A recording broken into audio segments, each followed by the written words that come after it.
bên kia đàn nó gió đây cũng đang lá lửa khi má ơi thôi mùa vui đang nở rồi bình minh chiến thắng reo ca chúng về non nước bao la mầm chúng ta ơi nuôi đời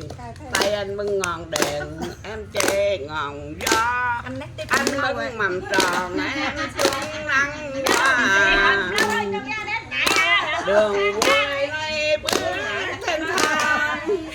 tâm hồn lòng gió em ơi thấy đêm mộng ước tương lai Em ơi bước lên một tiếng đàn. em ơi bước lên một Tiếng đàn.